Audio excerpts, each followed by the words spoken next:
Assalomu alaykum yurtdoshlar. Bugun imtiyozda Win with Horizon proyekti haqida gaplashib o'tamiz. Ko'rayotganlaridek uncha baland bo'lmagan bino, downtownlarga yaqin, lokatsiyasi juda ham yaxshi. Xo'p, kelinlar bu joyda o'zi qayerda joylashgani haqida informatsiya berib o'tdik. Bu Maiden Horizon degan lokatsiyada joylashgan, yangi rayonlardan biri o'sayotgan. Hop, bu mana Dubayda xaritasi, o'zinglar biladigan, mana Dubay aeroporti, Downtown Business Bay, Palm Jumeirah, marinalardan. Va biz aytayotgan lokatsiya mana shu joyda joylashgan. Ko'rayotganlaridek bu Al-Ain Road bilan Ras Al Khor roadlarini tutashgan joyda, burchagida. Hop, Ras Al Khor road bilan Dubay aeroportiga qarab 10 minutga yetib borsa bo'ladi va u yerdan downtownga ham shu 10 minutdan ozroq, 8 minut atrofida yetib borsa bo'ladi. Bu taraf bilan bo'lsa DFC larga yaqin va bu taraf bilan esa to'g'ri Al-Ainga olib ketinglar, yo'qsa Dubai Outlet Mallga yetib borsa bo'ladi. Lokatsiya juda ham yaxshi, yangi qurilayotgan rayonlardan biri. Ko'rayotganlaridek yo'lni shu betida Ras Al Khor qo'riqxonasi iborat, ya'ni bu yerda hech qanaqa qurilishlar bo'lmaydi. Xo'p, rayon mana shu ko'rayotganlaridek yangi o'sayotgan rayon to'liq qurilishlardan iborat bo'lyapti hozir. Mana ko'rayotganlaridek bir qancha qurilishlar davom etyapti mana hozir. Mana bu yerda biz aytgan proyekt mana shu yerda joylashgan bo'ladi. Rayonda o'zi ham juda ham yaxshi, sun'iy ko'llardan iborat bo'ladi. O'zining parklari, shopping mollari va nima deydi, больницаlardan tashkil topgan bo'ladi. Men buni hozir ko'rsatib o'taman sizlarga. Mana bu shu umumiy bunaqasi nimada master plani. Ko'rayotganinglardek, ana искусственный ko'llar, ana shopping mollar, больницаlar va parklari, bir qancha yashil zonalardan iborat bo'ladi. Biz aytgan proyekt mana shu joyda joylashgan. Mana shu joyda joylashgan bo'ladi. Xo'p. Kelar endi bino haqida qisqacha. Xo'p. Bino ko'rayotganinglardek mana ground floor, 4 ta podium va 17 etajdan iborat. Ro'parasida mana искусственный ko'l dedik.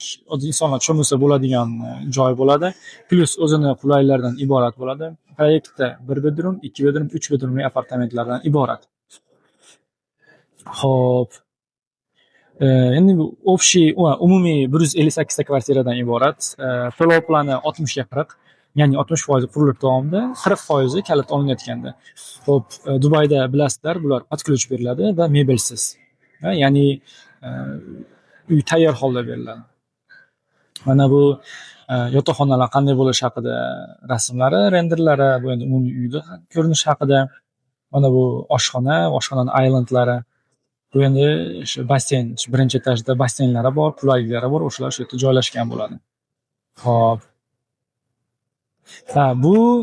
Bu ham birinchi etajda joylashgan. Bu endi igrovaya zona yo'sa, meeting room deyiladi. Bu shu binoda yashaydigan insonlar uchun o'zining sheriklari bilan yo'sa umuman o'zlari masalan ishini qilmoqchi bo'lsa, shunday shu xonalardan foydalanish mumkin bo'ladi. Xo'p, bu mana bir bedroomda qanday planirovkasi bo'lishi, mana kirish, oshxonani islandni aytganimizdek, mana bu mehmonxona, mana bu sanuzel, bu yana yotoqxonaning garderobi va o'zining alohida sanuzeldan iborat. Va bu ko'rayotganlaridek alohida xonachasi bor ekan. Bu endi darsxona deyishimiz mumkin, yo'sa shu endi ofis qilib olishlari mumkin, kichkinagina. Shu, plus mana bu yerda balkoni bor kattagina. Xo'p, bularning razmerlari o'rtacha 70 kvadrat, 70-75 kvadrat o'rtacha bo'lyapti. Boshlanish narxlari 1,800,000 dirham, ya'ni dollarda 460 ming atrofida bo'ladi.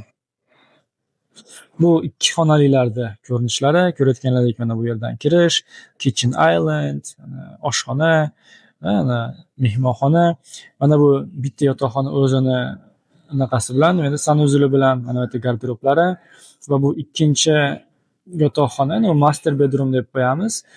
O'zining garderoblari va sanuzi bilan birga.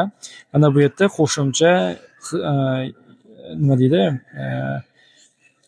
Yordamchilarning xonasi bor o'zining sanuzi bilan birga va bu mana qo'shimcha sanuzi. Mehmonlar uchun. Bu yerda kattagina balkoni bor. Xo'p, bular o'rtacha 3 million dirhamdan boshlanyapti, ya'ni 820 ming dollar atrofida. Xo'p, bu to'lab bolish plan oplatasi bilan bo'lyapti, ya'ni 20% qurilish davomida 20% down payment, 40% qurilish davomida, 40% kalitda olinayotganda. Xo'p, endi binoda o'zini qulaylari bilan keladigan bo'lsak, mana bu qulayliklar birinchi etajda shunday qulayliklar bo'ladi. Mana bu mana ayollar va erkaklar alohida kiyim almashtirish xonalari. Mana bu yerlar уже endi sport zallar. Mana bu aytganimizdek hali igrovaya xonasi. Xo'p, mana bu tashqarida mana bu yerda terasalari bor, barbekyu areyalari bor, boshqa bolalar basseyni, keyin bu kattalar basseyndan iborat. Har bitta uyda o'zini parkinglardan iborat bo'ladi. Xo'p, bu videomiz manfaatli bo'ldi degan umiddamiz. Savollar bo'lsa aloqaga chiqinglar. YouTube kanalimizga a'zo bo'linglar. Dubaydagi proyektlar haqida, yangiliklar haqida, keyin yaxshi rayonlar haqida informatsiya berib boramiz. Rahmat katta.